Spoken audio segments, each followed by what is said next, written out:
Hey everybody, welcome for a special edition of Hollywood Torrent. It's one of our Hollywood Torrent What's the Deal collaborations. I'm Lucas Shaw. I'm here with Jeff Snyder, who's today assuming the personality of Swami Snyder with his green crystal ball. Why he's wearing a bike helmet, nobody knows. We're ready for war, that's why, baby.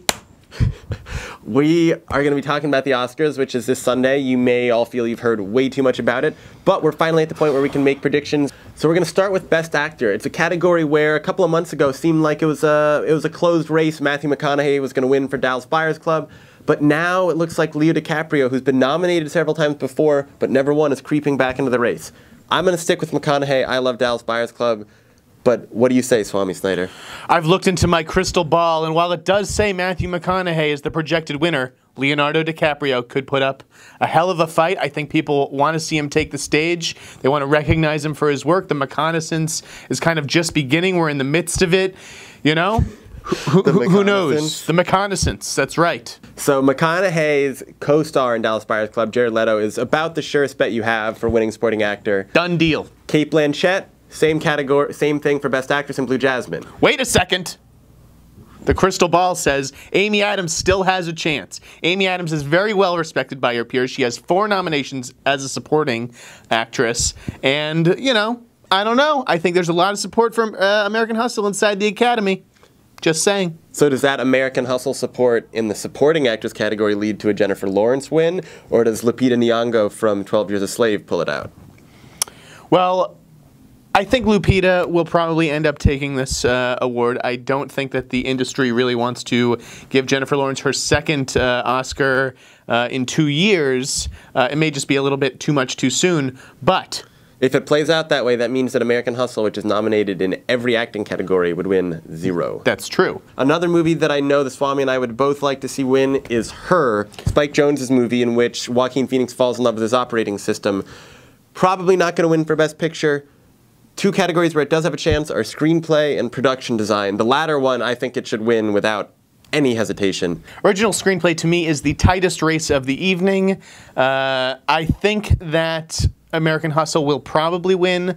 But I remember coming out of that movie and people had problems with it structurally, with some of the characters, with the sort of end, the final reveal at the end.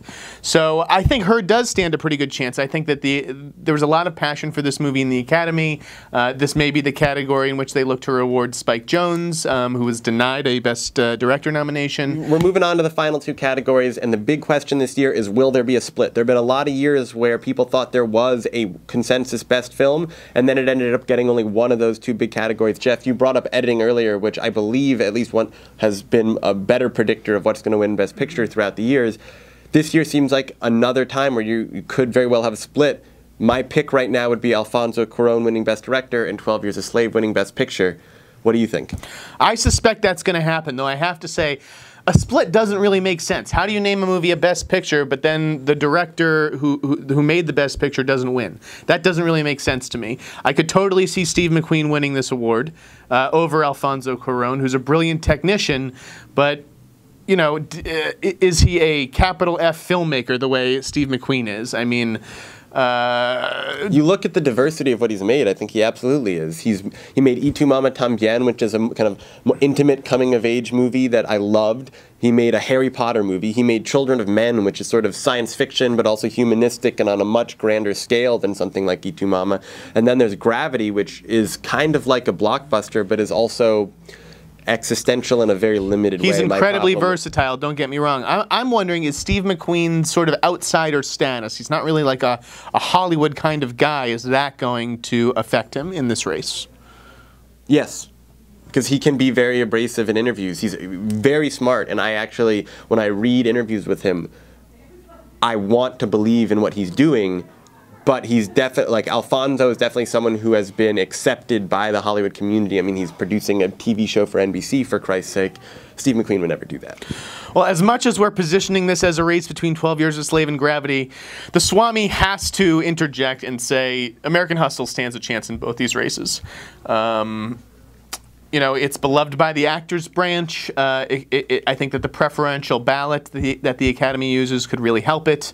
There's going to be surprises. Every year a consensus forms around the major races, and we feel like it's just a matter of time. Open the envelope and read what we're all expecting to hear. But every year there's a couple of surprises, and you never know. American Hustle looming large.